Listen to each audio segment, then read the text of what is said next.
What is going on, everyone? Isaac Mashman here. I'm your host, and you are now listening to episode 14 of the Hustler's Choice podcast, featuring a good friend of mine and a local artist based out of Bakersfield, California, Ness Julius. Now, for those of you who may not know, I was living in Bakersfield for about 2.5 months, and I had the opportunity to connect with a lot of great people, and Ness is one of the individuals who I met, and we just had really good energy. You know, whenever you meet a person and you get positive vibes, you get positive energy, whatever you want to call it, not to sound cliche or any of that BS, but I just got nothing but good vibes from Ness. And, he hit me up and he's like, I have an upcoming EP that's coming out and I would really love to, promote it. And I was like, I can respect that hustle. You have really great music in the first place. You're a friend of mine. So come on. So we talk for about an hour and a half. It's a really great interview. I understand it is a little long, but there's nothing but value that we discuss. So make sure to break it up into a couple sessions if you need to, but I don't want you to miss 1 second of the things we talked about. With that being said, I'm gonna go ahead and be quiet and let you dive in. So enjoy, and I would also love to get your thoughts, so make sure after you're done listening, or even as you're listening, tweet at me. Tweet at Isaac Mashman and let me know your thoughts. Your opinion means the world to me, and at the very end also, if you got any ounce of value, rate, review, and subscribe. So happy and grateful for each and every one of you listening to this, and enjoy. What is going on, everyone? Isaac Mashman here, and you are now listening to episode 14 of the Hustler's Choice podcast. And today I have a very special guest here next to me. His name is Ness Julius, and he is a local artist, rapper, a variety of different things, an entrepreneur, a business owner from Bakersfield, California, one of the 661's greatest artists, in my opinion. I hit him up the other day. He hit me up about doing this podcast. I'm super excited about this. So, Ness, I don't want to steal anything. So can you go and introduce yourself? Well, how's it going, everybody? I'm Ness Julius. And like you said, I'm an artist based out of Bakersfield, California. I don't really put myself in a box. I make all different types of music. I make music on like what I feel. And I'm also a business owner. I own a company, own a clothing brand. It's in the works right now. We're gonna come out with material very soon, so be on the lookout for that. But yeah.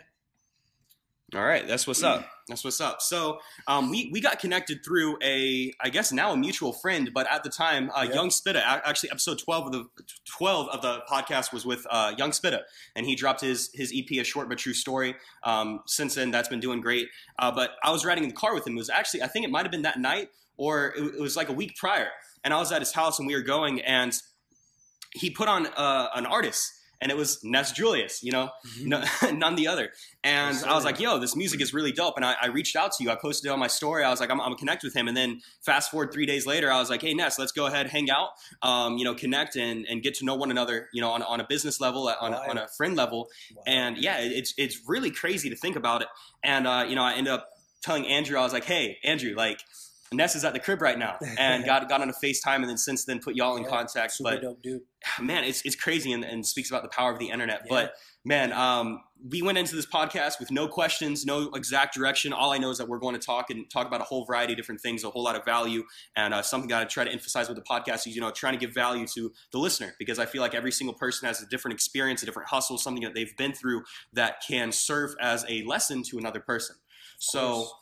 Man, tell the audience a little bit about yourself. I know that you're from Bakersfield, so yeah, Bakersfield. I was actually born in Texas, but I don't remember it. So I like to say that I was raised here because I came here when I was 2 years old. My family, they were real. They came here from the island, so they didn't really know anybody. So growing up, I remember I didn't really have that many friends. I didn't get that many friends until like I transitioned to middle school. And I remember like my first little taste of music was really through my dad, because my dad would play calypso music and he would have me like dancing to it in his arms when I was little. And to fall asleep, my mom would actually play country music. And so when she would play country music, I got familiar with Tim McGraw, Faith Hill, Toby Keith, Reba, like, the country music legends. And I used to actually fall asleep to country music. No way, really? Yeah. And honestly, I credit that a lot to like my love for melodies, because country music taught me like, melodies, because melodies are apparent in the majority of country music with the guitar and everything. So yeah, ever since that, I just fell in love with melodies. Melodies transitioned to me loving R&B, and thus becoming an R&B artist. So, I mean, I got to give a lot of the credit to my parents whether they like to acknowledge it or not, they may not have even realized they were doing it, but Right. they had a major impact on who I am as an artist. Wow. So because of your experiences as a kid, now looking back and doing some self-reflection or reflection, you realize just how big of an impact your music served. You know, and to fall asleep to country music too, out of all things country, you know, that country is like that one genre that I feel like people underestimate, because country really has a lot of influences. And now it's funny that we're mentioning this. You know, think about Lil Nas. He blew up because he took country and combined it with hip hop and did something that's really never been done before. And everyone was like, oh, like this is groundbreaking. This is interesting. I would like to say that he pretty much opened doors for a lot of these up and coming artists, you know, because being a hip hop act in today's genre, in today's age of music, is a stigma that comes with it, especially with, you know, the whole SoundCloud rap. Mm-hmm. I think that it's a bit unfair, you know, to people that actually do come up on that platform, but nonetheless, that's one of the things that you got to expect, you know, in today's society, is just like, if you're gonna come up off of that, you know, there's a stigma that comes with SoundCloud rap. Right. And that's something that you've tried to stay away from a little bit, right? Like a little bit more of the professional route, because your sound, you know, if any of you guys should definitely check out his music, Ness Julius, on all platforms. But whenever you listen to his music, and whenever I first listened to your music, I was like, you're extremely developed. You have a very professional sound that a lot of artists don't have. Yeah, of course. It's all love. And you know, it's unfortunate that there is that stigma behind SoundCloud, because I've listened to a lot of artists on SoundCloud who are extremely talented, just as talented as any of the people who are out right now. And for there to be like a stigma on a come up, like a come up is a come up. A come up is a come up. You know what I'm saying? It's like they had to put in the work, they had to upload, and that talks to a whole variety of different things. I already know that this could branch off into so many different conversations. Real quick though, you know, one of the things that I noticed on SoundCloud is how many international acts there is. And, you know, I don't know how the music scene is out in the UK or in anywhere else, but I noticed that a lot of numbers are behind those artists, like a lot. Mm-hmm. I don't know if those are their, like, you know, their most popular platforms out there, but, you know, here in the States, you know, SoundCloud rap gets a bad rep, but out there in the UK, I'm seeing, you know, artists with like 50 million plays, artists with like, you know, hundreds of thousands of plays, and it's like, dang, you know, it's kind of different, because just looking at it from an outsider's perspective, you can definitely see that there's a lot more support for their, you know, local acts overseas. And I just, in a way, I kind of feel like, you know, if we had that same amount of support, we could have put on so much more acts that's already out. But unfortunately, that's not always the case. I would definitely love to see that change in the future. Like, if we support our locals, you know, who knows, you can have the next big thing just waiting to pop off in your own city. Right. Well, and the great thing too is now with the internet and being in the 21st century is you don't need to be, you know, you don't need to blow up in your own city. You can blow up and you could literally right now overnight, someone in Dayton, Ohio could be listening to this, and next thing you know, you have a listener in Dayton. That one listener grows to another listener to another listener. And but you bring up a very good point of local talent, of local artists, and being out in Bakersfield. I've been in Baco now for going on almost 3 months, for about 2.5 months, and then I'm flying out this upcoming week. And something that I've realized is there is such a great music scene, and there's so many different artists that don't even know other artists. You know, and that's why I've kind of been like behind the scenes, kind of like, who can I connect with who? And I'm like, the way I see it is there's so much opportunity. There's so much, you know, if you want to talk about money, you can make a lot of money together in music. And there's just so many things. Like, why do people have such a scarcity mindset? And when it comes to music, by collaborating and working together, that's how people come up. You think about Little Pump and Smoker Perp, you know, all the different artists, you know, they came up together. Yeah. And man, you bring up a good point about like the music scene over in the UK. I feel like a lot of people feel like rap is only here, when in reality it's deeper. It has a deeper root. It's way deeper. You know, they got grime out in UK, which is crazy. Oh man, that's yeah. No, go ahead. No, till this day, I've really started to develop a true, genuine love for UK music. Not even just UK rap, just all of the European culture, and just overseas how they make their music. It's really interesting, and it's really inspiring, because they take a lot from what we do.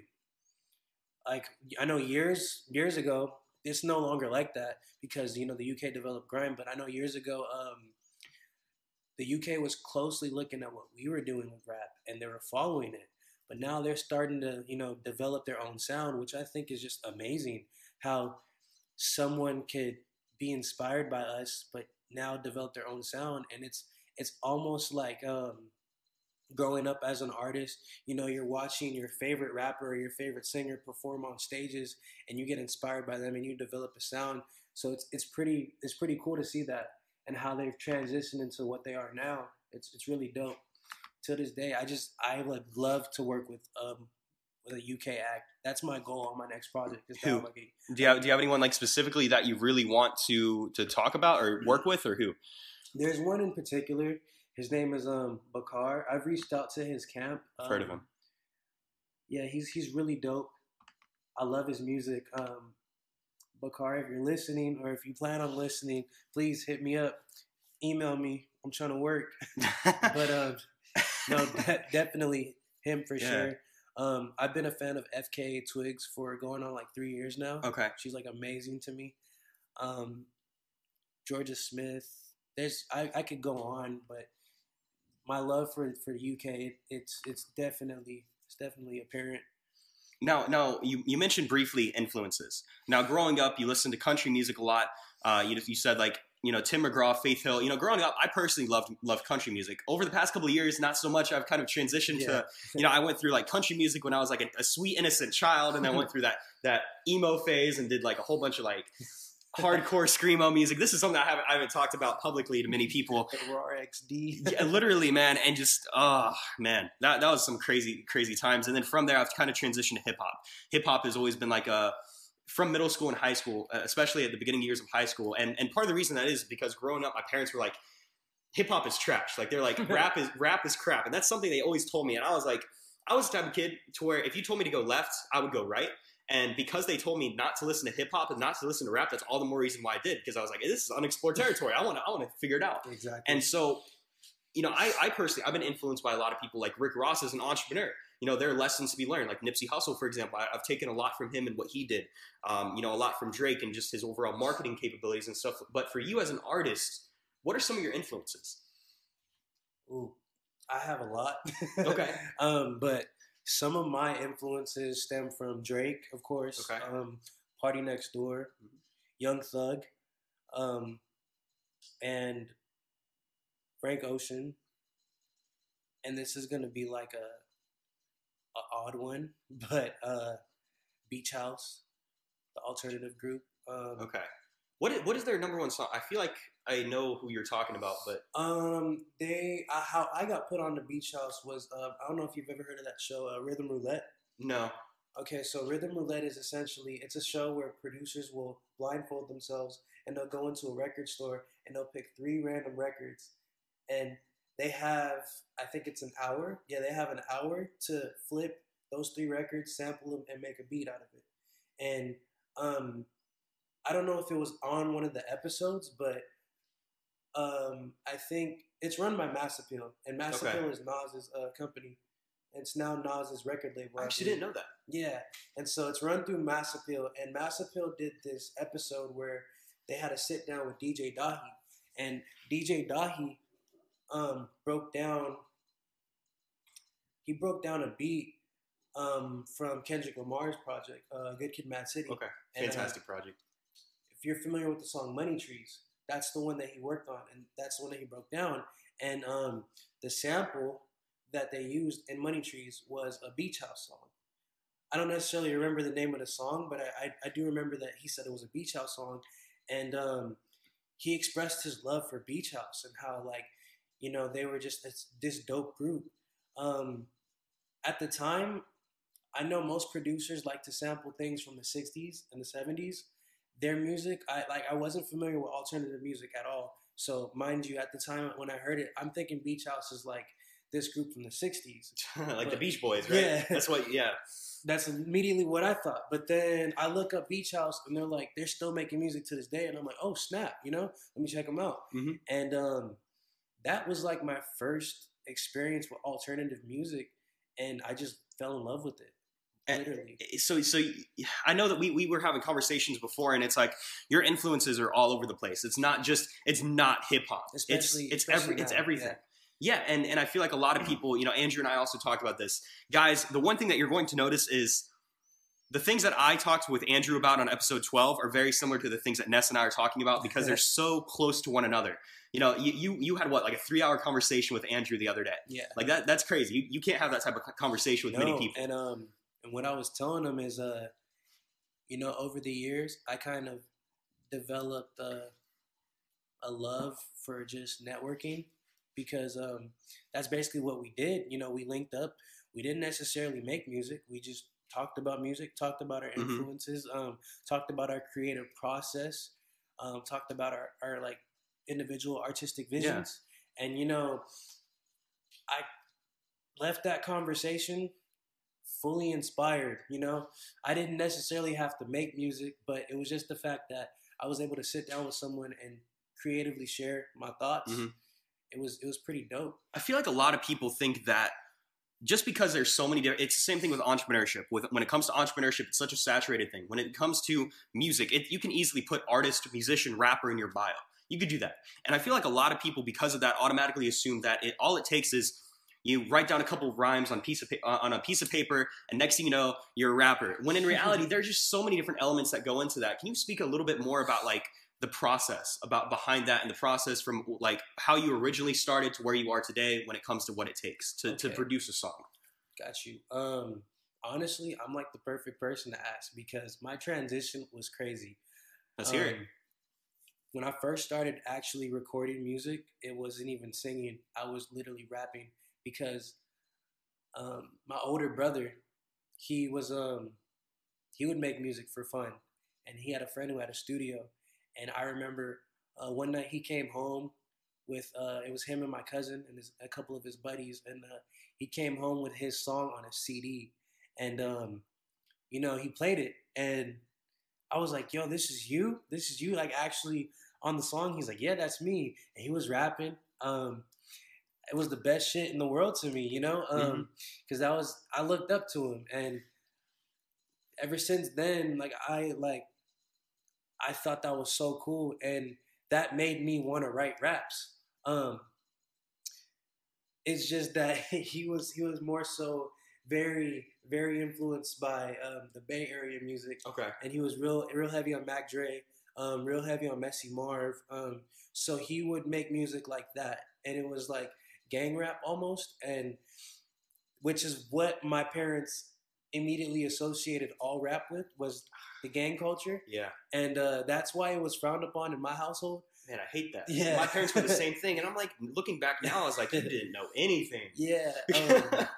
But yeah, so it was gang rap, and I seen that, I heard that, and I was like, you know what, this is cool. This is the thing. So let me get on this. And so I started writing raps. Every day I would work on it and just trying to impress my older brother. And then it got to a point one day where I was in my room and I was just freestyling by myself, and I didn't know he was home.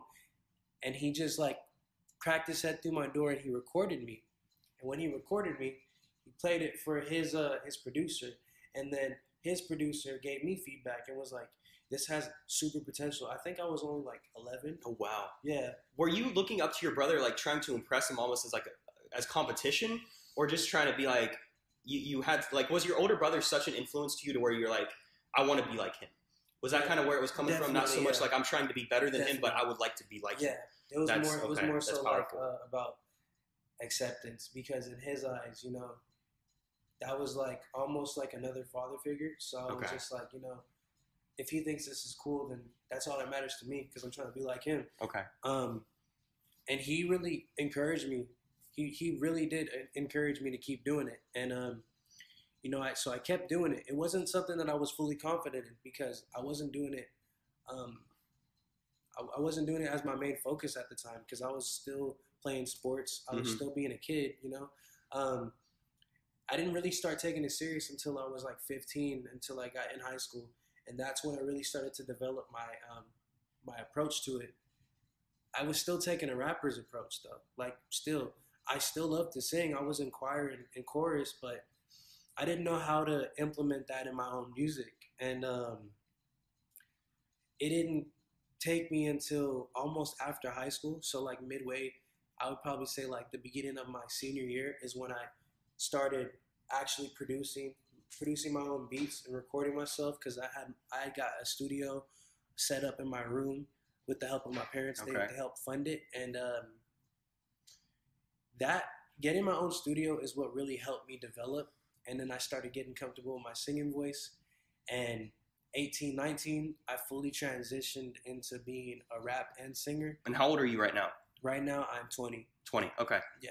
So I'll be 21 in January of 2020. Yeah.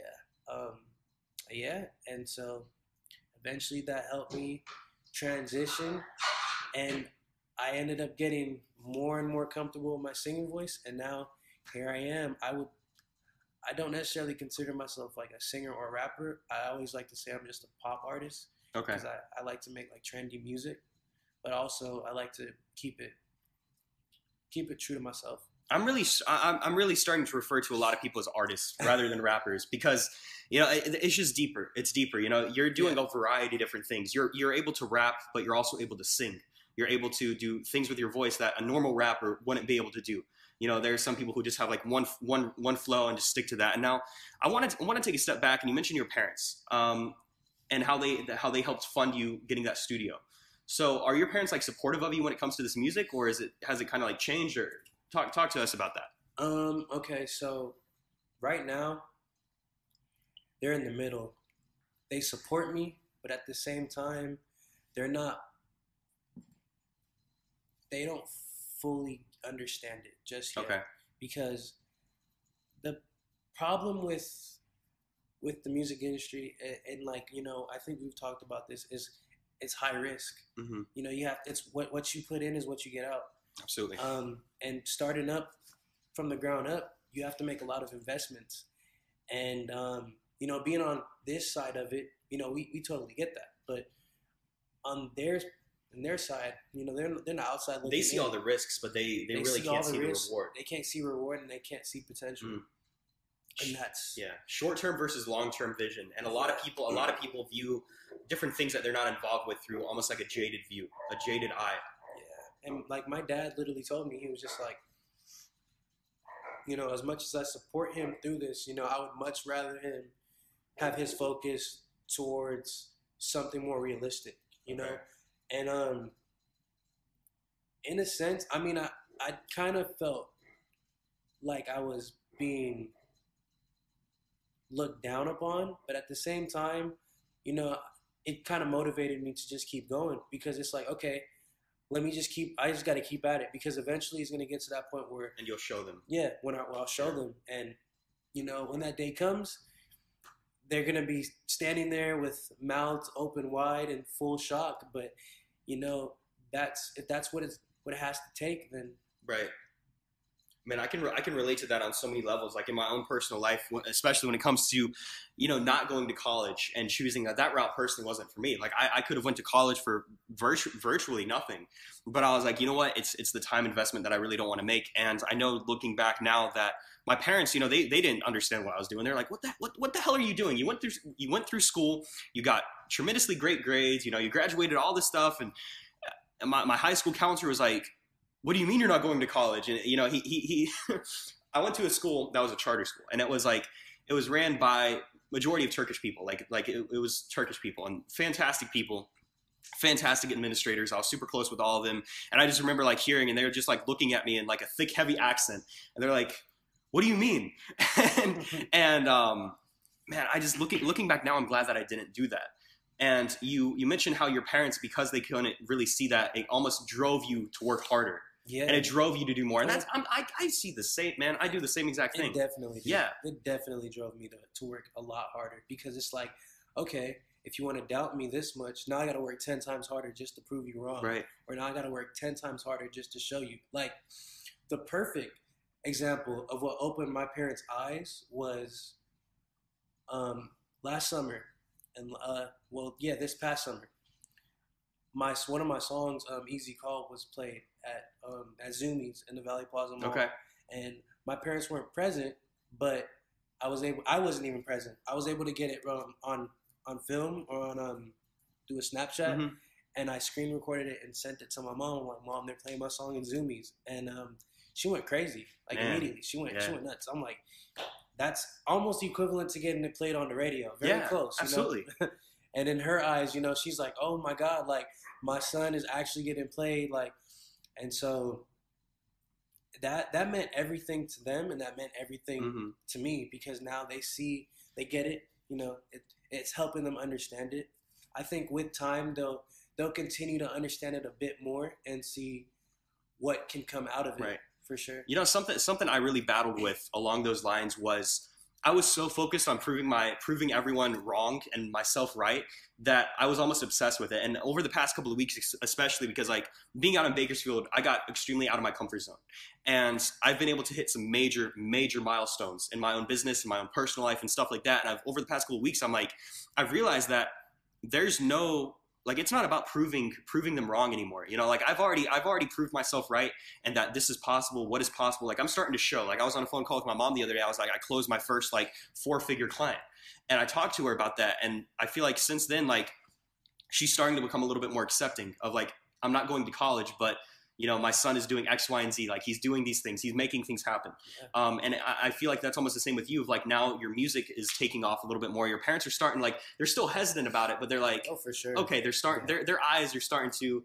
The prescription, like take a pair of glasses, right? Before you needed a 20/20 vision, but they were viewing it through like a 14/14 prescription. Now it's like a 16/16, working its way up to a 20/20. You know what I'm saying? Yeah, no pun intended.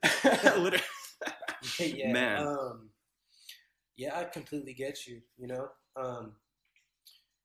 It's just it's like you said, it's not necessarily about proving yourself wrong at this point. It's just about proving like it's like making a statement through your actions. Mm-hmm.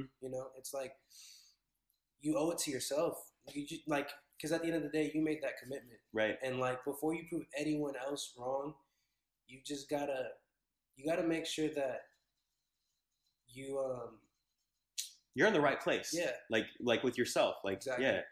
Yeah, man. And it's a risky business. Yeah, self-fulfillment. Absolutely. Not making so many, not talking so much, but more so actually putting in the work. Exactly. And that's something I've taken a step back too. Like I'm working on a lot of things, but I haven't announced the things. And I'm like, I have to stop myself because I'm so excited about announcing. Like for you, man, you record a song, you immediately want to be like, I want to announce this to the world. Like I got this fire song, but now you're starting to be like. And it's crazy that you mentioned that. Yeah. Because a year ago, like literally a year ago, I was recording a song a day for the span of like 8 months straight. That's unbelievable. And depending on the quality of the song, because mind you, I'm not the best engineer in the world. Like I know that my mixes sometimes sound crappy, but at the time I was literally mixing a song a day for like 9 months straight. And depending on what I thought was good or not, I would literally upload it that same day. And I make cover art pretty fast, so I would record the song, mix the song to where it sounded well enough for my ears, and make the cover, and literally upload it the next day. Till this day, I probably have like over 3,000 songs in my computer. Just sitting there. One day you should just do something like crazy and just drop them all at once, man. It would be like the JFK files. Well, I could, but the thing about when you make so many songs, a lot of songs I leave for reference. Okay. So a lot of songs I'll come back to and pull ideas from them and create new songs. Or a lot of songs I'll have lyrics, but I'll have no beat. So whenever I get a cool beat, I can just attach that lyric to it. And that's another step of the creative process that people don't understand. Exactly. It's not you just get in the booth and you just record it one time. Like you're well, I mean, you can do that. There are some artists that do that, but people who really respect their craft, or people who really are like particular about their work. Don't get me wrong. Like Lil Wayne or Juice WRLD, for example. We'll talk about Juice. Like Juice is capable of getting in the booth, and he recorded his his most recent album in like a span of I think 2 weeks. I think he said, or like a week or something like that. He freestyled almost the entire album. Now, don't get me wrong, the album isn't like 10 out of 10, but it's not the worst that's out there. Some artists are able to do that, but other artists, like for you, example, you have a very, very mature sound because you're so particular about what you do. I'm super, super particular. Very choosy with my words. I'm big on lyrics, because now that I like understand it more, I've very much so valued songwriting. One of my favorite songwriters in the game right now is Stara. Stara's penned so many hits for people. I've Like never heard of her. she wrote "Fake Love" for Drake. Really? She wrote "Pick Up the Phone" for Travis Scott and Young Thug. She wrote. And those are all top. They're like number one songs, man. They were on the charts. Wow. So and is that a goal of yours to be on the charts? Definitely. Definitely to be on the charts, and not necessarily for my own music. I would love to write for somebody else and have that take off. Mm-hmm. Which is why I love Party Next Door, because Party Next Door wrote work for Rihanna and didn't necessarily care about any personal gain. I mean, he obviously received great residuals from it, but he wasn't necessarily like. You're not looking for the clout whenever you do that. No, because that's not what it's about. At the end of the day, it's about your love for the craft and just your love for music. Yeah. I like that. And well, personally, like some of the work I'm doing, because like I do personal branding work. Like that's been I've taken a step back because I was in the network marketing industry. I did a bunch of different things, and I took a step back and I realized like I've been really good at building up my own personal brand. So I'm going to work with these people, help them, guide them in the direction that they need to go in, lay down the foundation, and have them build upon the foundation. And I'm like, if these artists blow up, or because I've been working with a lot of artists. And if they blow up, I'm not looking for them to be on stage at the Grammys whenever they blow up. And, when they're 20 Grammys like Drake and be like, oh my God, if it wasn't for Isaac, I wouldn't be here. Like, I'm not looking for that. I'm satisfied by knowing that I had a part in that, dude. Like, that's me. I'm like, I like the feeling of knowing that I helped someone, that I helped, bring them and help like spark something in their career. Like, I'm not looking for that, like, fame from it. I'm not looking for any of that. If that comes, that comes. But I've realized it's deeper. It's so deeper, man. Like a lot of people, I use this analogy of a tree, right? You think about different trees, they have different root systems. For an oak tree, the oak tree is like, it has a wide root system, and they're more easily uprooted versus a tree that is, goes 20 feet down in the ground. You know what I'm saying? And it's like, I would rather go and like go deeper than spread myself too thin. And like, it's about focusing on what really matters. Exactly. So, okay, that brings me to another point of, what are you looking for? Are you looking for fame? Are you looking for influence? Or are you more so just trying to make great music? Honestly, all of them. All of them? But in a very humble way. In a very, very humble way. But like I said before, I'm willing to be okay with having that influence, because it's all about the legacy you leave. Facts. It's all about the legacy you leave. Yes, I mean, absolutely. look at Nipsey Hussle. Mm-hmm. Nipsey Hussle, it's unfortunate that he passed probably before he even got to his prime, But what he did for his community and what he did in music and how he was able to leave a legacy, that's what really matters. Because 10 years from now, I guarantee you, we're still going to be talking about Nipsey Hussle. Absolutely. Like 20 years from now, we're still going to be talking about Nipsey Hussle. And I was down in LA back in July. Holy crap, I've been here forever. No, it was August actually. But man, it's kind of crazy to think back like of I've already been in Baco for literally 6 of a year. It's crazy. But me and my buddy Victor were down in LA for a party, and we were walking along Venice Beach, and we just saw nothing but canvas arts of Nipsey. And dude, I almost wanted, like, I was getting emotional. I was like, this is legacy. Like, that is powerful to see, like, what. Man, I agree. It is unfortunate. Like, I remember the day that I got, of his passing and whatnot. Like, I broke down. I was like, what the hell? Yeah, and it's crazy because, I wouldn't consider myself a super fan by any means. Right. But mind you, I got put onto his music when I was like still in high school. Oh, wow. My brother put me on his music, and ironically enough, we were in LA when he put me on. Mm-hmm. So, just in a sense, growing up listening to that and being at a certain age where now I'm starting to intake what he was saying, because he was literally putting people on game about, how to run their business and how to navigate themselves through the industry. The law of attraction too. He talked about everything. Yeah. And man, Nipsey really set the blueprint for entrepreneurs, for businessmen, for people who want to be independent artists, for anybody that wants to have a brand and build something, or not necessarily have a brand, but to have a stamp in your community and leave an impact. Like he just had that in him to where he could literally be the voice of a generation. Right. And you know, Tupac always said that he's gonna Oh man, that's such a powerful line, Yeah. man. That line gives me chills every time I hear He's it. gonna spark the voice of change. Right. And literally, I think that maybe that was Nipsey, or maybe Nipsey is just reiterating what Tupac said, and maybe he's gonna be the spark of the next, you know? Right. So it's like, it's all about the legacy. Yeah. It's all about the legacy. Man, legacy has been something I've really been big on over the past couple of months. And I don't know if I told you about it, but I started up Team Legacy. And Team Legacy is a Facebook group that I created. When I was in that network marketing company, I wanted to do a team name because we all have different teams for our downlines and stuff like that. I was like, Team Legacy. Because I was like, there's Team Ambition, there's Team X, Y, and Z, Team Supreme. But I was like, Legacy, right? We're trying, in network marketing, you're trying to get other people to help make money. Of course. And so I was like, we're playing for legacy. We're changing lives. We're going to, we're helping people. But I got out of the company and I was like, that name is so powerful. I want to like use that. And so I started up a Facebook group called Team Legacy. And it's basically a group for people to collaborate, to network, to ask questions, to give value. And my goal is to get it to the point to where, hey, Team Legacy, I'm in Chicago. Who else is in Chicago? And to be able to network with people within the team. That's amazing. And I have so many different ideas with that. But I've realized, like, just by bringing people together, you don't know how things can play out in the future, man. Like, you and Andrew could make a song that literally blows both of your careers up, dude.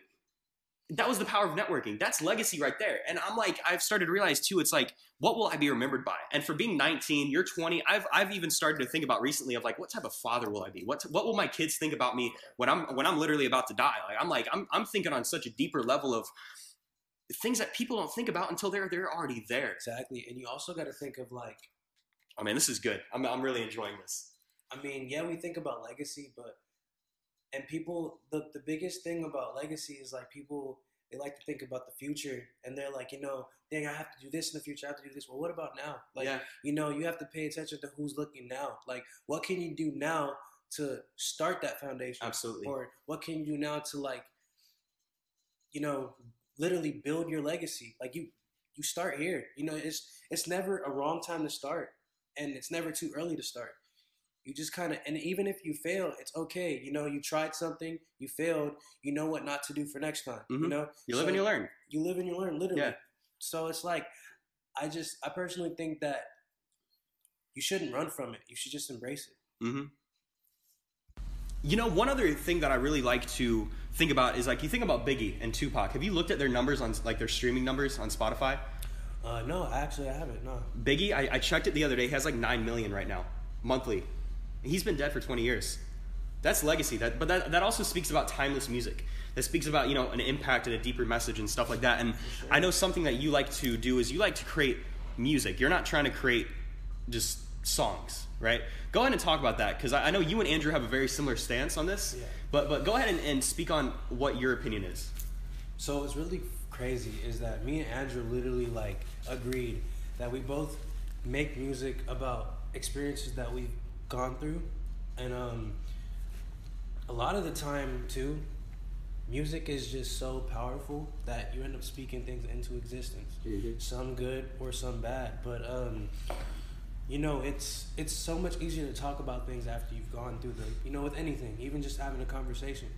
I mean, you can definitely talk about, you know, a concert experience, you know, right after you've gone to it when it's fresh in your mind. So the music is the same way. It's almost like you're having a conversation with someone who you haven't met yet.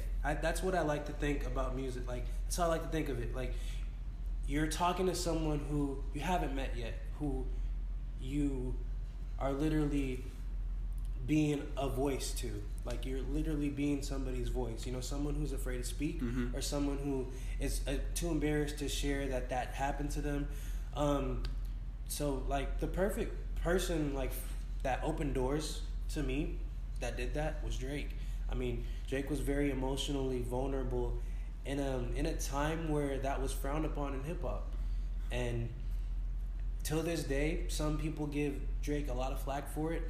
Others praise him for it. I mean, but at the end of the day, Drake right now is probably arguably the biggest artist, you know, in the world. So, you know, he's that's the main one of the main people I look at, you know, because he had that sense of vulnerability, that sense of truth, that sense of honesty, that authenticity that a lot of artists don't have. Exactly. You know, it's not about just the glitz and glamour. It's not all about, you know, the money, the cars, the fame, just the dope music. It's like it's a deeper meaning of like respecting the craft, man. And that is what separates songs from music.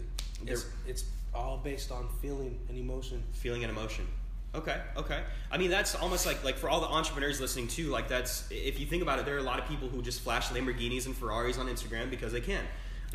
They flash all the good times, but they don't show the bad times. Like we went ahead and just took like a couple minute break to, bathroom, water break or whatever. And I was on YouTube. So guys, if you're listening to this podcast, this is going to be live on YouTube as well. Actually, it's probably already been live or been up for a couple of days before, but I was literally talking to YouTube Live and I was like, this is raw and unfiltered. This is behind the scenes. I would much rather show me sleeping on the floor or sleeping on the floor of my homie's crib versus some like, oh, look at me on this yacht. You know what I'm saying? Because I want to show the process. And this process, man, is enjoyable.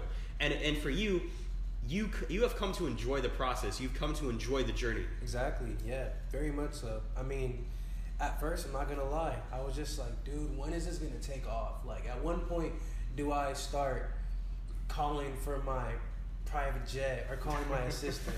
But I'm honestly enjoying every minute of this process because I have came in tune with myself. I've also been, a lot more aware, and I've also became a student of the game, and that's really important. Is your willingness to learn and take on new concepts and ideas, because these are all tools you can use along the way. And you're a lifelong student. There's no point to where you're graduated from life and like everything. Yeah, I truly there's always believe that in life you'll never stop learning, because Absolutely. There's so many new ideas, there's so many new theories.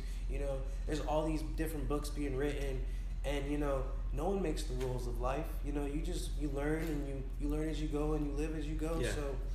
Unfortunately, however, some people do stop learning, but that's by choice. They choose to stop learning. Yes. Like when it comes to reading, like you don't have to read a book to learn something new, but like the average American reads less than I think 2 or 3 books a year, stuff like that. Like they choose to not do an action, and oftentimes they don't even realize that they're doing that. Yeah. But for me, I've become addicted to knowledge, dude. Like I want to learn more. I want to learn how I can get better. I want to learn how I can improve. And you're the same exact way. Like it's you take constructive criticism rather, and you appreciate that. Am I right? Oh, I embrace it. You embrace it to the fullest. If someone, and I can't remember what artist said that, but they said that, I can't remember what artist. It's gonna bother me, but that artist in the interview said that he'll rather be in a room with 10 people who don't like his music versus 10 yes men. Yes, absolutely. Because the 10 people that don't like your music will tell you exactly why they don't like your music, and that will give you the ability to fix it. Man. And that's again, this is like a crossroad for conversation. That talks about the people who you have in association in your circle, right? The people you have around you. Yeah. I would much rather have people tell me that I'm doing something wrong, that I'm going down the wrong path, that I'm not performing in the way that I should, versus a whole lot of people that would be like, dude, you're doing great, like da-da-da-da-da. Like, what can I do better? Exactly. You know what I'm saying? Because at the end of the day, it's all about progression. Mm-hmm. It's about adaptation, but it's mainly about progression, Right. Look at Kanye. Kanye's been making music for almost 2 decades, and is still relevant to this day. And you can make the argument, he's tailoring to a younger audience, but in order for him to adapt, he also had to progress. Yeah. You and Andrew are the same, man. This is freaky. Now, man, I know there was an experience the other day, and my buddy asked me about what I thought about his shirt. I'm not going to mention his name or mention the clothing line, but he mentioned like, hey, Isaac, like, what do you think about the shirt? And I was like, me and another friend were like, to be honest, man, like it's not good. Like we didn't say it's trash, but we're like it could definitely be better. This isn't something I would buy. I wouldn't suggest even stuff like this is not something that I would do. And he took it almost as like we're being haters. And I was like, homie, you got to understand that us giving you this advice right now, we're being your best friends. We're not hating on this. We're helping you. We're teaching you. We're giving you our feedback on what you can do better, how you can do that. So if anything, we're the opposite. If we were to say that that's great and we know that it's not, one, we'd be haters, and we'd also be the biggest snakes that you'd ever have in your life.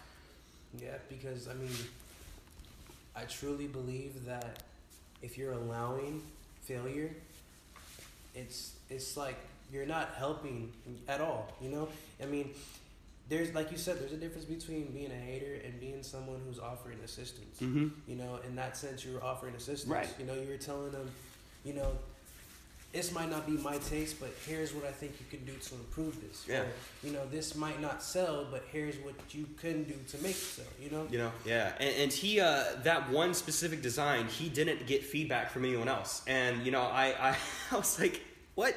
And so me, personally, like, I'm going to be launching merchandise in the next couple of weeks, or depending on when this drops, like, it might already be dropped, but I'm getting opinions. Like, I'm getting opinions from my people in my circle. I'm getting opinions from strangers. I'm getting opinions from everyone because I was like, I want to know what I'm doing. Like, I feel good about it myself.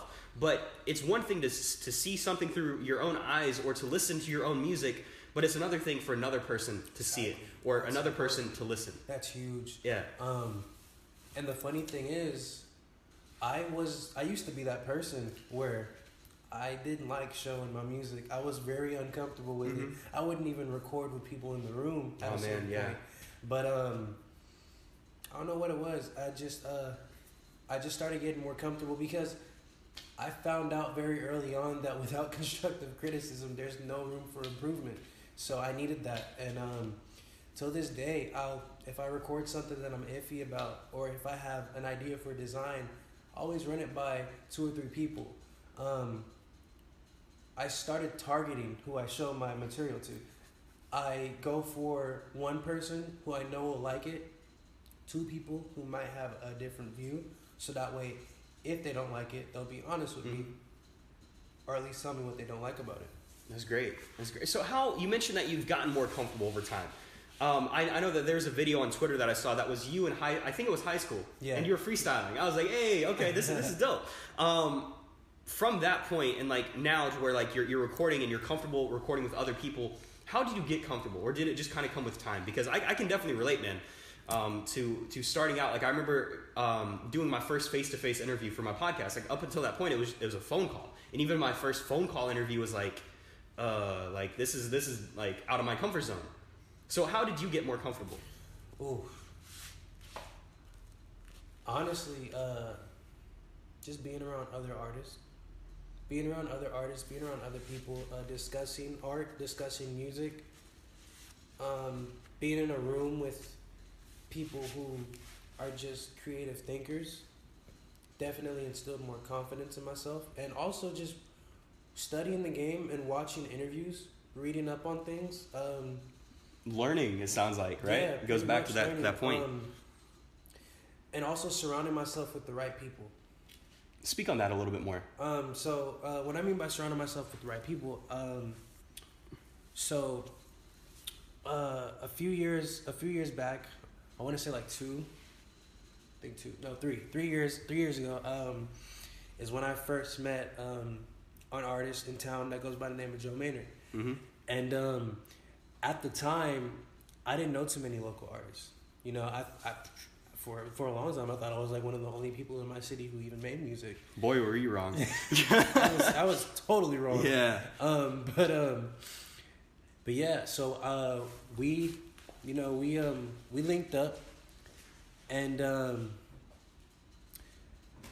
we literally linked up with the intention of making a song, but that didn't necessarily happen because we just sat down and had a long conversation. He put me on to what he was doing with his company, which is Heavy Rain. It was Heavy Rain then, and it's Heavy Rain now. And immediately, once I started showing him all the things that I was working on, he seen my creative process firsthand, and he saw the potential right away. And right then and there, I can't remember if it was that same day or if it was the next day, he texted me and he was like, yo, I need you on board. Like, I want you on my team. He's like, because I feel like you can bring so much to the team. With your creative vision, you make covers, you can sing really well, you know how to use your voice as an instrument. He's like, I can really use you on the team. And the first time he brought it up to me, I declined the offer because I felt like I wasn't ready yet. I felt like I wasn't developed enough just yet, and also I was real loyal and committed to this team I was on, Ghost Sound Records. You could say I was signed, but there was no real contract involved, so it didn't really feel like it. But I was a part of that record label for about a year. Eventually, I parted ways with them. It was a mutual thing. I agreed. At the time, it was my go-to engineer. He's the one that brought me on. But I just feel like they weren't necessarily contributing to anything valuable for me because they were a startup company. So they weren't in any better position that I was in. So there wasn't anything I was doing on my own that they weren't doing for me. So now, looking back now, do you regret not going with Maynard? No, because eventually I was gonna get to that. Eventually, I did. Like, I want to say like 3 months later, I hit him up. It was after we made a song off of his tape, off of his first mixtape, and I hit him up and I'm like, hey, bro, I just like ended my term with Ghost Sound and I'm ready to go full on with Heavy Rain. And ever since then, I've been a part of Heavy Rain. It became like a big family. We all support one another. We have a lot of potential, a lot of talent in that group, and those are my brothers now, man. So it's like, it's nothing but love. Me and Joe, we gotten close over the years, and that's like a brother to me. Whenever I need advice or if I need to show somebody a song, he's usually the first person that I show. He'll give me honest feedback.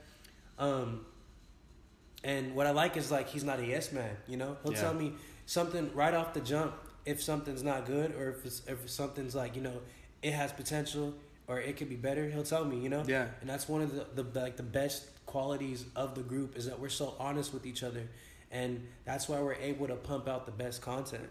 And it's also good too because they're fellow artists, right? And they're able to give you more of a critical feedback from a professional standpoint, whereas like a listener, it's from a consumer standpoint. So it's from the creator standpoint, to the consumer standpoint. I hope that makes sense. Yeah. And that's really solid, man. And it's about you don't regret not going with him earlier, right? No, I don't. Yeah. Partially because I was able to be in a better state of mind. I had time to think about it, had time to grow, had time to see what they were doing, because I didn't want to jump into something and they didn't have valuable assets.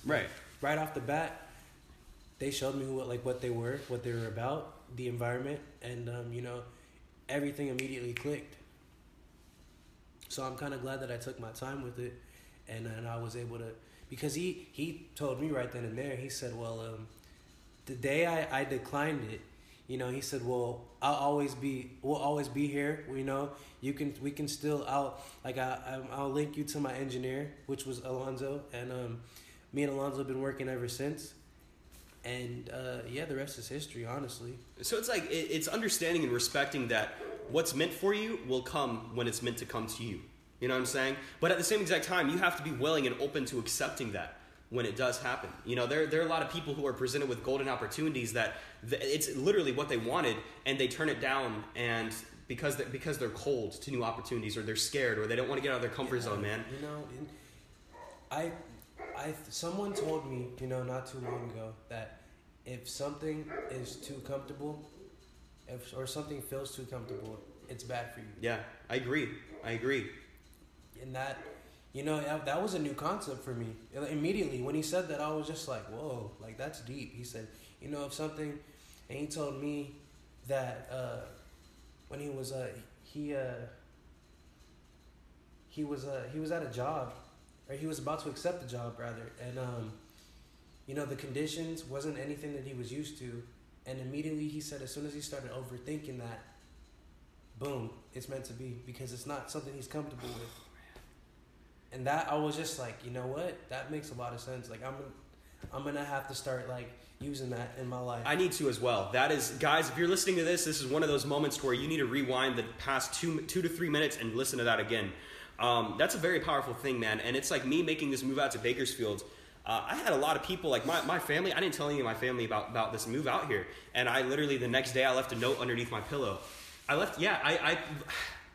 I'll speak on this for a couple minutes. I've mentioned it here and there in pieces of content, but I reached a very dark place mentally. I wasn't sure what I was doing. I was like, entrepreneurship is for me. I'm an entrepreneur at heart, but like I'm dealing with a very toxic environment, like living condition wise, like physically it was toxic. Like it wasn't a good situation. I had a lot of stress. I'm trying to help people make money and I'm not making money myself. I'm trying to do all these different things. And I had a flight out to Los Angeles for VidCon.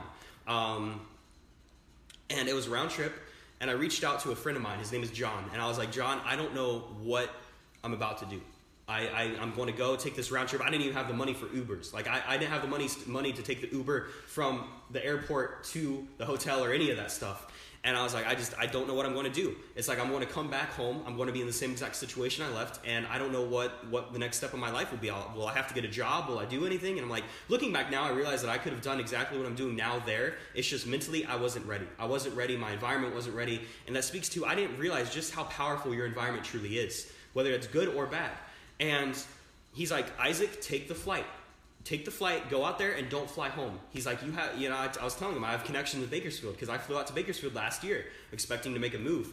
And he's like, fly out and don't fly back. Because I was telling him, I was like, I kind of wanted to give the middle finger to my family and go figure out the next step of my life. I mean, I didn't give them the middle finger, but I didn't tell anyone. I reached to a couple close friends of mine who I trust dearly, some older. All of them were actually older, and then some other close friends who were my age. And I was like, this is what I'm thinking about doing. And they're like, do it. Trust, follow your heart. And man, like, that was the best decision I could have ever made.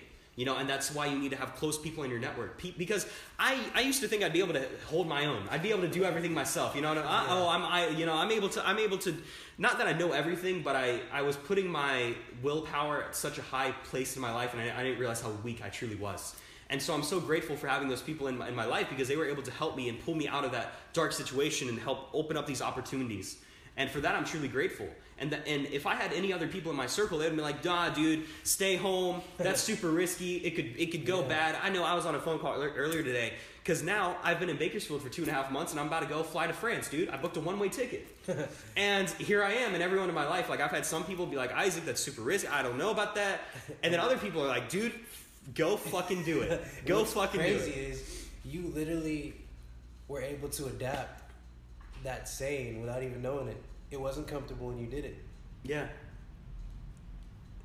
Exactly. Like, it wasn't comfortable and you did it. Yeah. And now look. And yeah, no, man. And because of that, I'm, again, truly grateful, truly humbled. And that one saying that as soon as you have a glimpse of doubt or, a sense of, I'm not sure about that. That's all the more reason to go do it. Go for it. All the more reason to go do it, man. Go for it. And I know, like with this trip out to France, dude, I'm going to end up going to the UK. I'll probably go travel a whole bunch of different places. I might never come back to the States, man. I might go and take a flight in 6 months from now and go live in Bali for the rest of my life or something. Who knows? Who knows? And guys, like if you're listening to this right now and you're like, I don't know if I should do this. I don't know if this college is right for me. I don't know if this business is right for me. Follow your heart and go do it. I used to think follow your heart was such a cliche phrase, but I've realized that the cliches have the most meaning. And when it comes to following your heart, man, it's like trust the process, trust in yourself, know what you're capable of, and go do it. Go do it. So there's a whole world out there that we just gotta experience and see for ourselves. No one can show you certain things. Certain things you just have to have your own personal experience with. Yes. And that's honestly. You live and you learn, man. You have to live. Yeah. You have to live the experiences yourself. Personal experience is honestly the key to everything. Once you experience things through your own eyes, you'll be able to tell that story, and that story will eventually be part of your story. And you'll be able to get more comfortable as well too with the experiences. You cannot get comfortable if you've never experienced something. And this all ties back into legacy. Yo, we're on some next level stuff today, man. I'm truly grateful that we're having this conversation right now. It really does tie back to legacy though, because if you never do anything, if you never get out of your comfort zone, you're not going to have a legacy.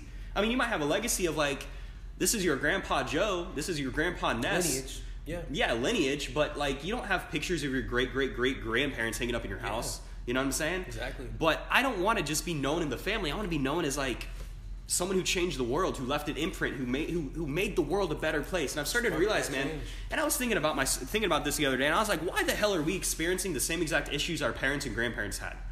You know what I'm saying? Like, why are we dealing with the same exact things that they've done? I want to be able to fix these things to give my future kids a better world to live in, a better life. Not just, I could make millions of dollars and I could literally go and disappear and raise my family in some remote part of the world and some like fortified island in the future, something like that. But I want to literally be able to have my kids be in a better place, be in a better world, be in a more comfortable world, be in a better environment, be all these different things.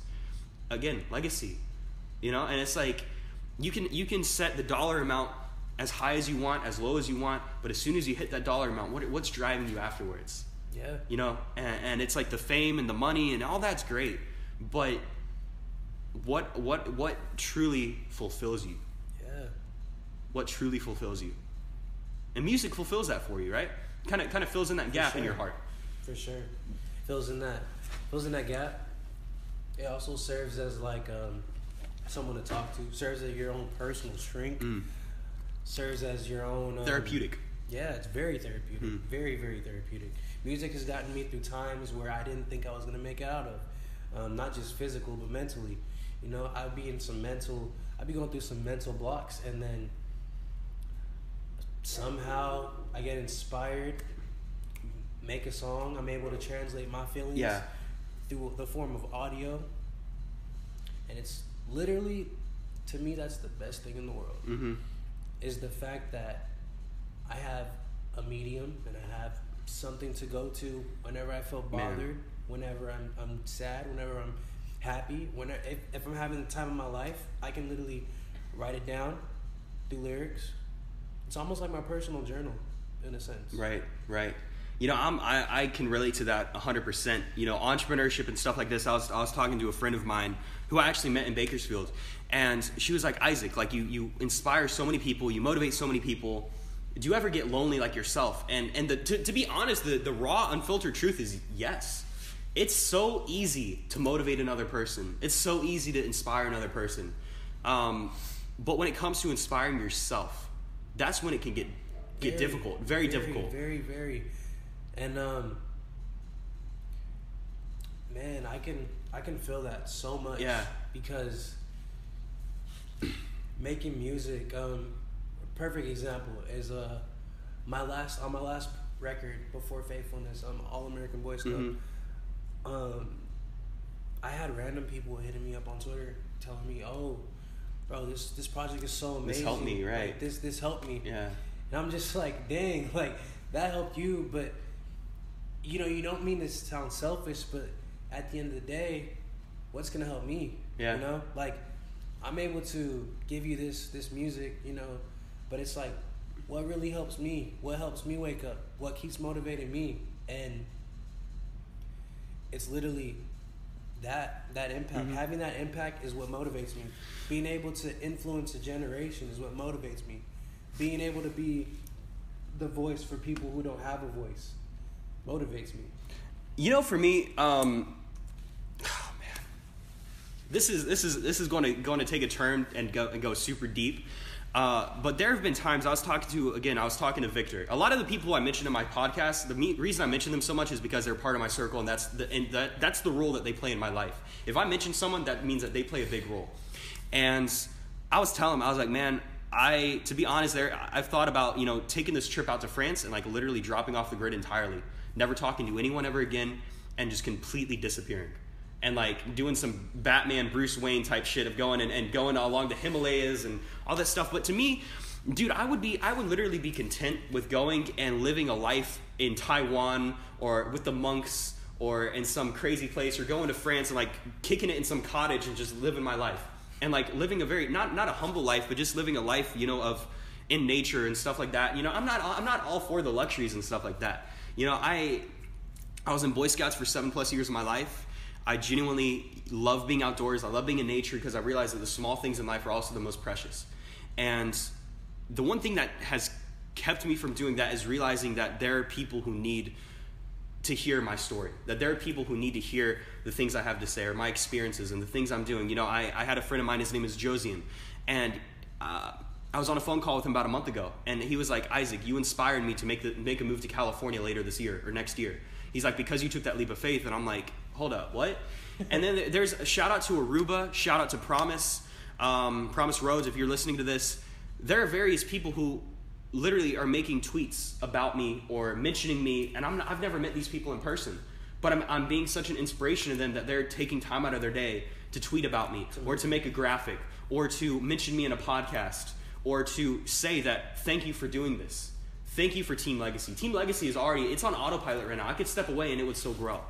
And it's so humbling to me because I'm like, this is the reason why I have to push forward no matter how deep, how dark times will get. This is the reason I have to keep going because there are people who are looking to you. There are people who are looking to you to make music. There are people who are looking to me to be a voice for the people who don't have the voice, or people who are not willing to be that voice. Absolutely. And I've realized like the story, like there are aspects of my story that I won't mention until down the line, but that's going to take everything to another level of, holy crap, this is something to respect, this is something to look up to. And it's so just, it's crazy, man. It genuinely is. And for music, for example, it's like, you never know that one song that could help a person get themselves out of suicide. Exactly. I remember I went through a very dark time. Man, I did not expect to go down this road, but this is the type of conversation that means the most. And I remember going through such a dark time when I was younger, and I always looked to music as a coping mechanism. Now, given it wasn't the best music to look to, I was looking to like some emo, screamo, depressing stuff, but that was my coping mechanism. And as I've been through more times, I listen to a lot of hip hop because of the stories, because of the messages that they have. And music has always been a big part of human nature because it triggers emotion. Humans are very emotional beings. And no matter what, it's the same thing as it's a spiritual experience almost. That music enables us to feel a certain way. If you listen to Young Jeezy, you want to rob a bank. If you listen to Miley Cyrus or Baby Rexha or something like that, you're going to have an entirely different emotion. You know what I'm saying? And what type of emotion do you try to convey in your music? Or does it really vary? Like, how do you want people to feel when they listen to your music? It varies, but for the most part, since I go to music to vent, I would like for people to be in an emotional state when they listen to my music. Not necessarily, well, in a way, I've always said this. It's going to sound kind of bad, but I've always wanted to make a song that someone can cry to. Nothing wrong with that. Like, literally, because I feel like if you really, really feel a song emotionally, you'll break down and cry. And till this day, I have yet to, fully make that. But there's going to be a time where I make that song that'll make the toughest What song makes you cry? What song makes me cry? I don't know if I've ever, sat down and broke down, but... Or shed a tear, or just get into another emotional state of, I do remember when I was going through a bad breakup with my ex, I would put on...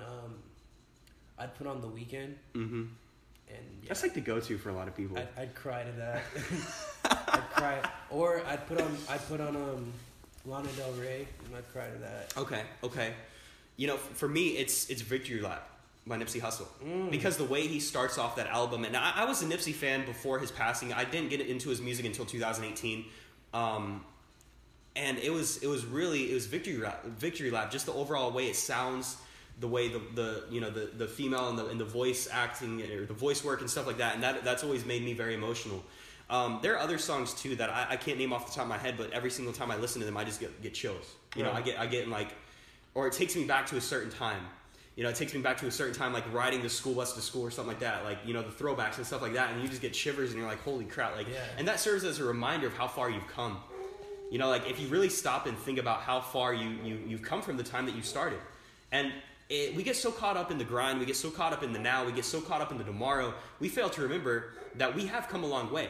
But that doesn't mean that we dwell and we stop and we stop and focus on yesterday, but we respect that. We respect how far we've come. We respect the accomplishments, and we use that as a driving force of this is what I did yesterday, but now that I have more experiences, this is what I can do today and to make a better tomorrow. You respect the lessons of yesterday to impact that change for tomorrow. Repeat that. Go and say that one or two more times. I might have forgot it already. Oh, shoot. You respect the lessons of yesterday to impact that change for tomorrow.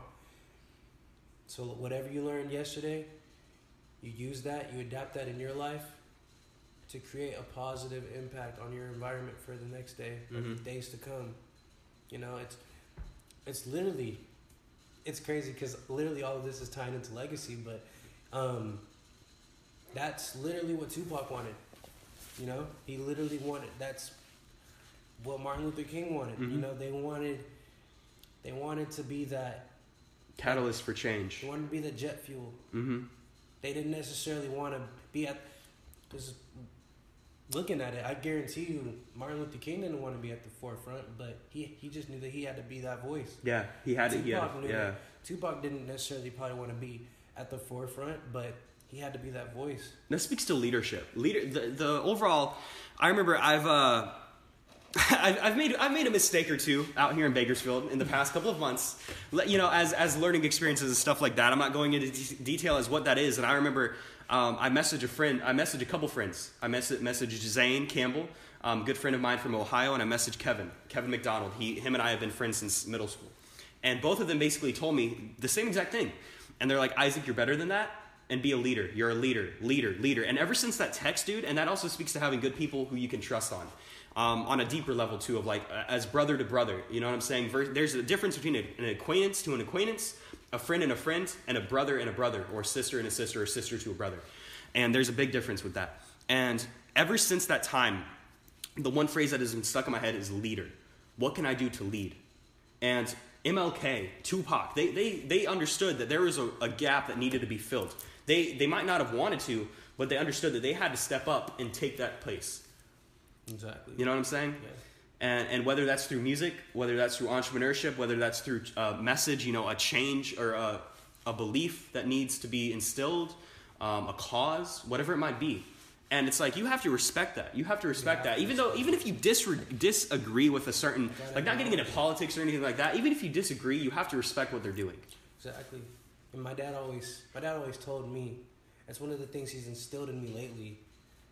I mean, we disagree a lot, we butt heads a lot, but one of the things that he instilled in me is just that everyone has the ability to lead, but not so many people have the courage to actually get up and do it. Right. And the people that don't have the courage doesn't necessarily mean that they'll never be leaders, but the fact that they didn't step up and take that opportunity when it presented itself speaks volumes about their character.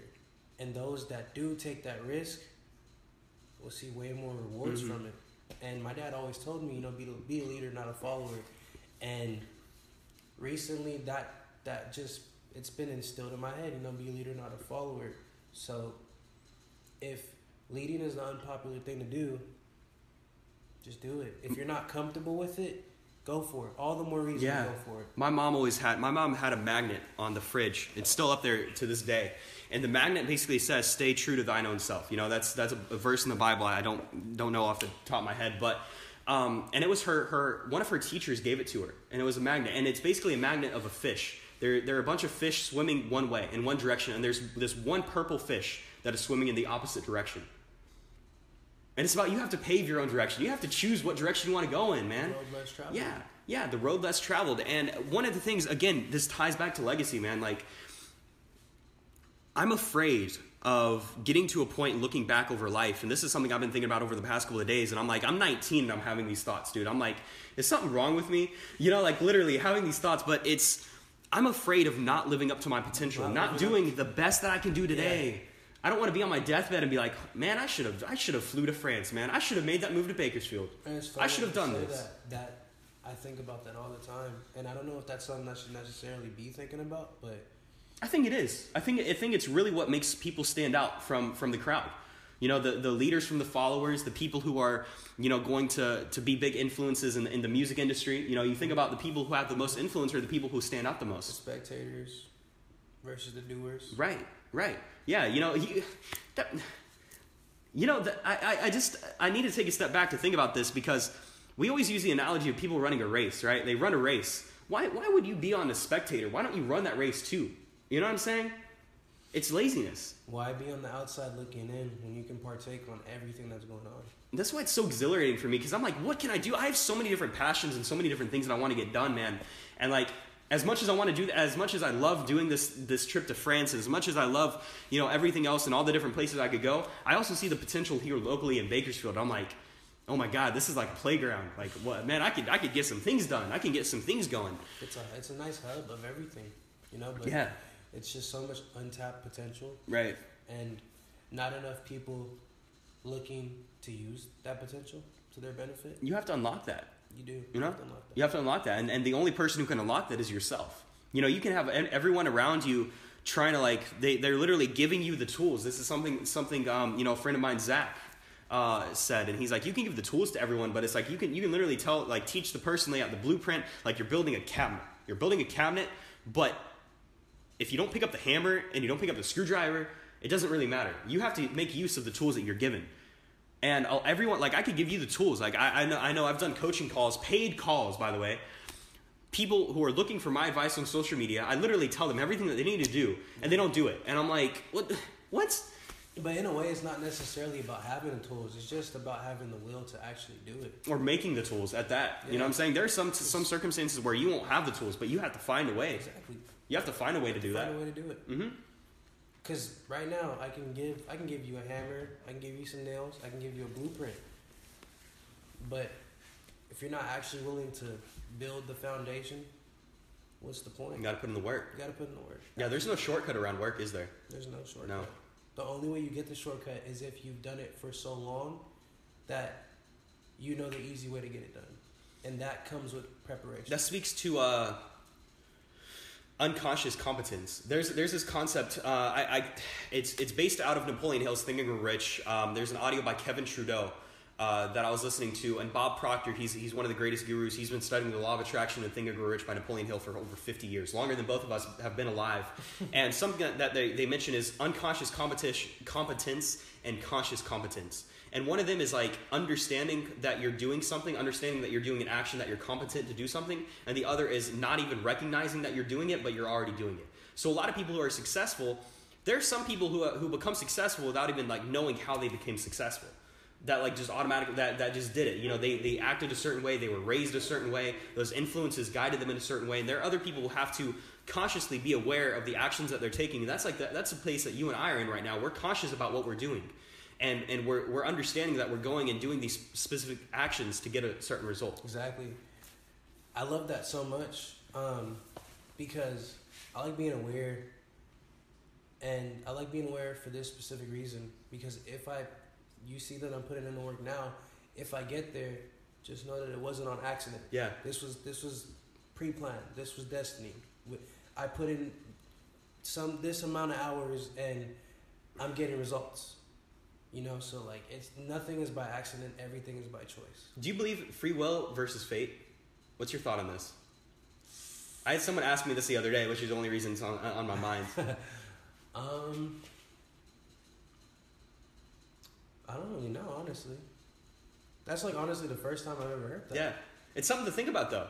You know, It's like I believe that every single action that we take basically splits, like, I'm not talking about parallel timelines and all this other thing, but what we could go, and our life could be one thing or it could be the other thing. You know, it's like you're constantly going down this road of crossroads. Which road are you going to take? It's like a highway system, man. And I've realized that every single action that I have will have a consequence. For the better, for the worse, for the great, you know. But that's the only way that we can ever find out is if we do it. Even the ones that benefit you the most have a consequence. Yeah. Everything has a consequence. Which is amazing, dude. Andrew putting that song on the radio had a consequence. That consequence was me reaching out to you. That consequence was you and Andrew now getting connected and us having this interview right now. Everything, you know, and I feel like consequence is like normally used in a negative connotation, but it's also positive. It is. It's positive. It Speaks to perspective and stuff like that. So, man, I could open up so many cans of worms, but so we get this in there. You have an upcoming EP that is coming out. Take a couple minutes to talk about that before we go and go on another tirade. Yes, sir. The EP is called Die in Paradise. It's a collaborative effort between me and a local artist, Brandon Johnson. We actually met through the strength of a mutual friend, and I've seen him grow over the years. You know, I've been wanting to work with him I had the email literally where it was like back in 2013. I emailed him like, let's work. I think I sent him like a couple of beats, and I don't know if he ever responded, but years later, here we are, and we link up for the first time. Right off the bat, he's a genuine dude. We ended up becoming really close. Like, that's one of my closest friends now, and you know, we ended up making a whole project together. And Yeah, so Die in Paradise essentially is, it doesn't overstay its welcome. It's under 30 minutes.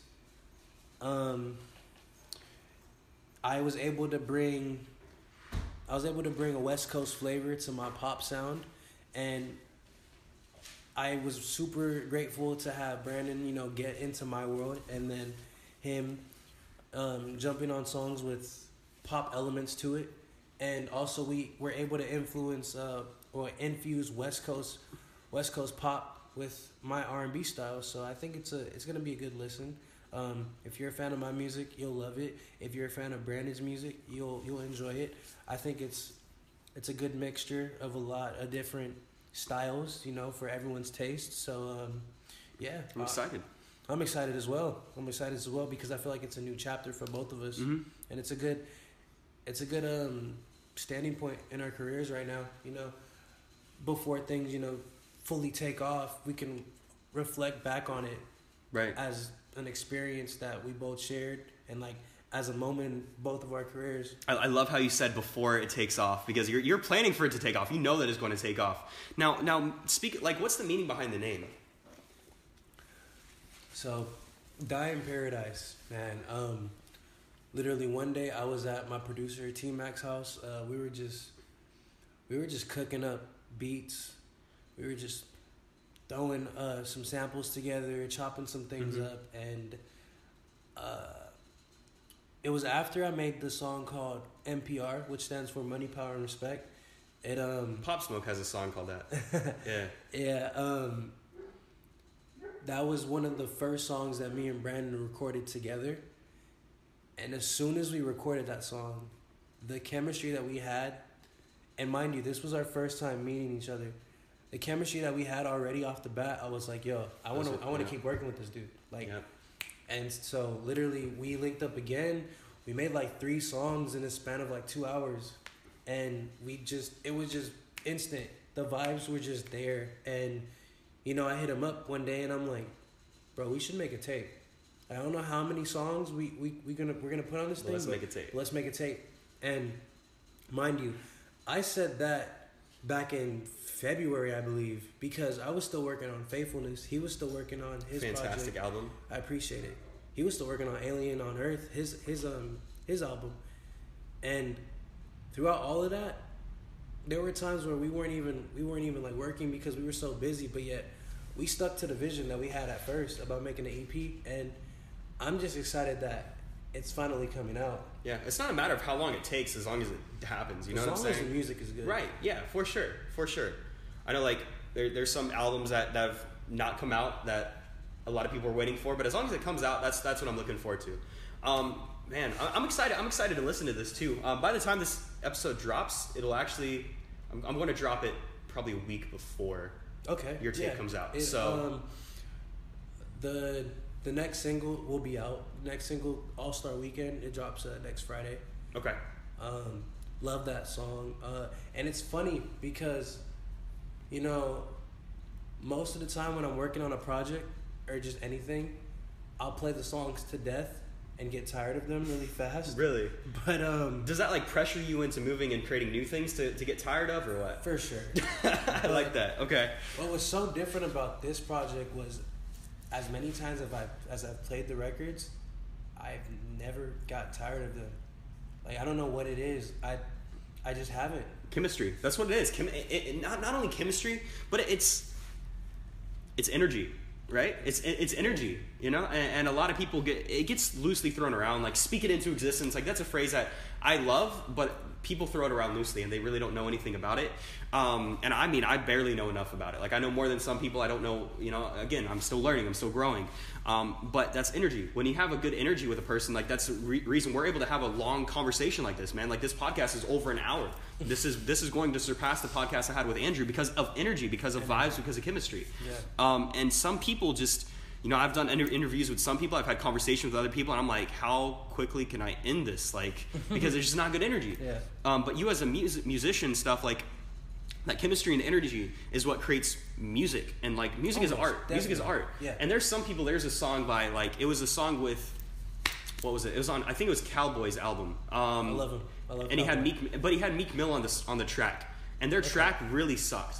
Just because there was no chemistry. I believe those are the two artists, but there's just one feature that Meek was on. And everything felt off because they didn't mix. Yeah, they didn't mix, and you're able to tell that.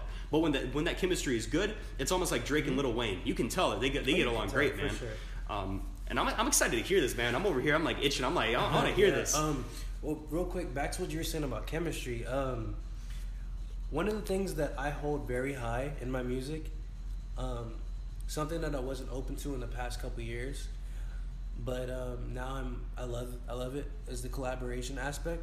I always said that if I get a big feature, if I get someone that's above me in another city or however or whatever, even if I'm not physically present with that person, I want to make sure that the song tailors to both of us, but I don't ever want to sacrifice the art for the sake of a good song, or sacrifice the song for the sake of a big feature. And it all goes with energy, and chemistry. I don't necessarily have to have chemistry with somebody, but if they bring energy, if they match my energy on the song, it's gonna do well. Right. No matter what, it's just energy. Sometimes energy is more important than chemistry, but you don't want to force anything. You don't want to, exactly. You don't ever want to force something, because right away when you force something, somebody on the outside can tell that it's forced. And this is good. This is good, guys. Another part. Replay the past 2 minutes. Ness is over here spitting some straight facts. That is, you can always tell when it's forced, because number one, a lot of artists set their feature price so high because, to a sense, some artists live off of selling their features, right? Which isn't a bad thing, but it becomes a problem when you're no longer doing it for the art. You're in it for the money, and you can always tell based off the quality of the verse or based off the quality of what you get in return. Right. It's just always apparent, and that's one of the things that I always said that I would never do. No matter how I feel about the song, I will always give you my 100% effort, 110 at that. Like, I have to, because I just love the music so much. Like, when you blow up, let's say there's this one kid who's like just fresh out of the gate. Like he's in the position that you are in right now. Whenever you blow up, you're going to be that type of dude where like, yo, hop on this track. You're going to be that type of guy, right? If the energy is right, no matter what status they're at, you want. In the future, I would love to have my own label. Okay. I always said that. I want to help develop artists. So in the future, I want to find a way, wherever I'm at in my career, to use my platform to help bring up younger artists. Shit, I might even come back to Bakersfield and find a diamond in the rough and help develop him, because I feel like there's potential everywhere. It's not just in LA. It's not just in Florida. It's not just in wherever, but it's everywhere. Literally. Yeah, I'm working with this one artist, and he's based out of Indiana, and he's in this one town I've never heard of, and I'm like, what? And he was born and raised in the city, and I'm like, okay, well, I mean, you got talent, you got skills, so let's work. It doesn't matter where you're from. You don't have to be in LA or Miami to make money, to make connections. I mean, obviously, some places you're going to be able to get better connections just because that's where where the money's at. But you don't have to literally move. Everyone's like, I got to move to LA to make my dreams happen. No, you don't. Make it happen where you're at now. Yeah. Me, I moved from a place that I had more of an advantage over in Jacksonville with like just overall like economically, the scene and everything. I had more of an advantage there than I did here. But I made the advantage here. I made it work here. And it's working out better than I could have ever expected, man. So when is the tape dropping? The tape will drop October 11th, I believe. October 11th. October okay. 11th. All right. Well, guys, I will make sure to go ahead and put the links to his project whenever it drops and stuff. I mean, get that taken care of course. Are there any like other gems that you want to drop? Because I feel like you're on the edge of your seat, just like, I want to say something. What do you want? Recently I made this big move in my life, in my career. I decided to leave my former clothing company called Wax Worldwide, and I've decided to fully transition into putting my energy into a new brand called Tony Floyd. And what Tony Floyd essentially is going to be is it's gonna be a clothing brand, of course, but what I really wanted to focus on was being very innovative, and I take the same approach in music. I like to be forward thinking, and our slogan is living in the progressive form. So it has a lot of meaning behind it. That's deep. Okay, all right. It's living in the progressive form, consistently adapting, not even just adapting, being the forward thinker, being the outsider, being that person that, oh, you're wearing that, like I've never seen anyone wear that, but being the first person to do it and having others follow. So living in the progressive form. No matter what you do, you should always think ahead. I love that. You should always think ahead. And that's what I want that to represent. And I'm excited to see what you do with that. I'm excited to do with that. I'm excited. So what made you do the transition from Wax Worldwide to Tony Floyd? What made me do the transition? Honestly, I had the name Tony Floyd. I wrote that name down about 3 years ago. Originally, when I was making the change as far as my artist name, that was one of the names I came up with, but I just loved that name. It stuck with me. It stuck with me for 3 years. And I didn't want it to be my artist name. I wanted my artist name to be true to myself, which is why it's Ness Julius. Julius is my middle name. I wanted to, keep that. But man, Tony Floyd, I always knew that I wanted it to be something big. At the time, that's when I first developed Wax. And, Wax, the name Wax, everyone associates it with weed. But, I mean, I originally got the name Wax Worldwide from the term on wax, which is what people used to say when things were, recording or even in music. It was a real popular term back in, I can't even remember when. I want to say like the 80s, yeah, with disc jockeys. And I always thought that was so cool because I was really in tune with just music as a whole, and I really loved to learn about it. And that's why I called it Wax Worldwide, because I wanted it to be, everywhere, worldwide. But yeah, I'm very glad of what it taught me as far as the business side of things. Really glad of what it taught me creatively. Taught me, how to think better, and also it taught me leadership. And no matter what, moving forward, it'll always hold a place in my heart. The guys over at Wax, we're brothers. Those are my guys. I'll always support them no matter what. I'll continue to collaborate with them. We'll continue to work. It's gonna be beautiful. It was a stepping stone. Definitely in the journey, a stepping stone. Yeah. And now this is taking you over to Tony Floyd and bigger and better things, man. Which I'm excited to see what you do with that. Now, yeah, go ahead. No, I'm excited as well. Yeah, I'm super. Honestly, I don't know. I think we might have talked about it before we started the podcast. I'm super stoked. This is probably the most excited I've been in a long time. So I feel like I'm about to embark on this amazing journey. Absolutely. Well, and the journey is like, again, you had to force yourself to make this decision. You chose to do this. You could have easily stayed with Wax Worldwide, but you felt your heart pulling in a different direction, and you made it happen. You took that leap. Yep, I had to. In a sense, I felt like I had no choice because I wanted to do something that I wasn't comfortable with doing, and I knew that if I took this leap of faith, if I took this next step, I knew that right off the bat what I was getting myself into. I knew that, things could go completely left. I could leave Wax and, Tony Floyd may not take off the way that I want it to, but I also know what it can be, and I have so much faith in it that at this point there's so much driving this force that it's impossible for me to lose. Right. It's my ambition is going to carry me to a point where I've never been before, and I truly believe that. And it's this great feeling because it's almost like I'm letting the wind take me wherever it's going to take me. But I just know that wherever it takes me is going to be a good point. It's going to be the right direction. It's going to be the right direction. It's going to be the right direction. Well, man, Ness, I've really enjoyed this interview. It's over an hour and a half long, which is freaking amazing. I love it. I love it. And I know we could continue talking for another half hour, 2 hours if we really wanted to. But now that I'm thinking about it, man, I want to start asking my guests and the people I have on one question at the very end, the closing question. What's your legacy?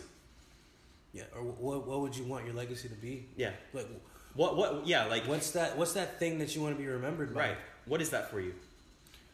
For me, I always said that I wanna dabble in every little creative thing that I can, but honestly, what I want to be remembered by is being the voice for people who don't necessarily have a voice. Being, like I said, the forward thinker, teaching people how to continue to develop, continue to learn, because knowledge is everything. Knowledge is power. I truly believe that, you can take a concept from yesterday, implement it in your life today, and change the world for a better tomorrow. I feel like applied knowledge is power. Exactly. If you don't apply it, you can have all the knowledge in the world, but if you don't apply it, then what's the point? What's the point? Well, Ness, yeah. Well, man, where can people find you? You can follow me on Twitter, on Instagram. It's Ness Julius. How do you spell that for people who don't know? Ness Julius, NessJulius.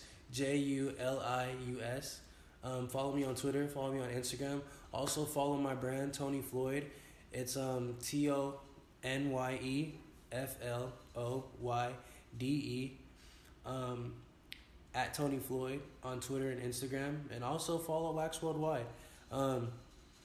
Just because I'm no longer with them doesn't mean that I'm not fully supporting them. It's part of the journey. Part of the journey, man. Those are my guys. So yeah, go ahead, give them a follow, show them some love, support them in all their endeavors. I love those guys to death. Without them, there would be no Tony Floyd, and without them, there would be no Ness Julius. So I completely 100% appreciate them.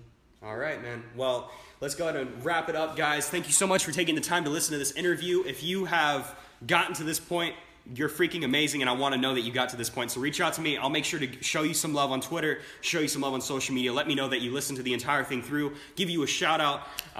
And guys, as always, success before us. To make sure to find me on social media at Isaac Mashman everywhere, and to go to my website, isaacmashman.com. And to support the Hustler's Choice podcast, make sure to rate, review, and subscribe. That would mean the world to me, because that will mean that it will help me grow, help the podcast grow, which means more guests, more content, more value, and just overall more things. So with that being said, guys, success before rest, and enjoy life.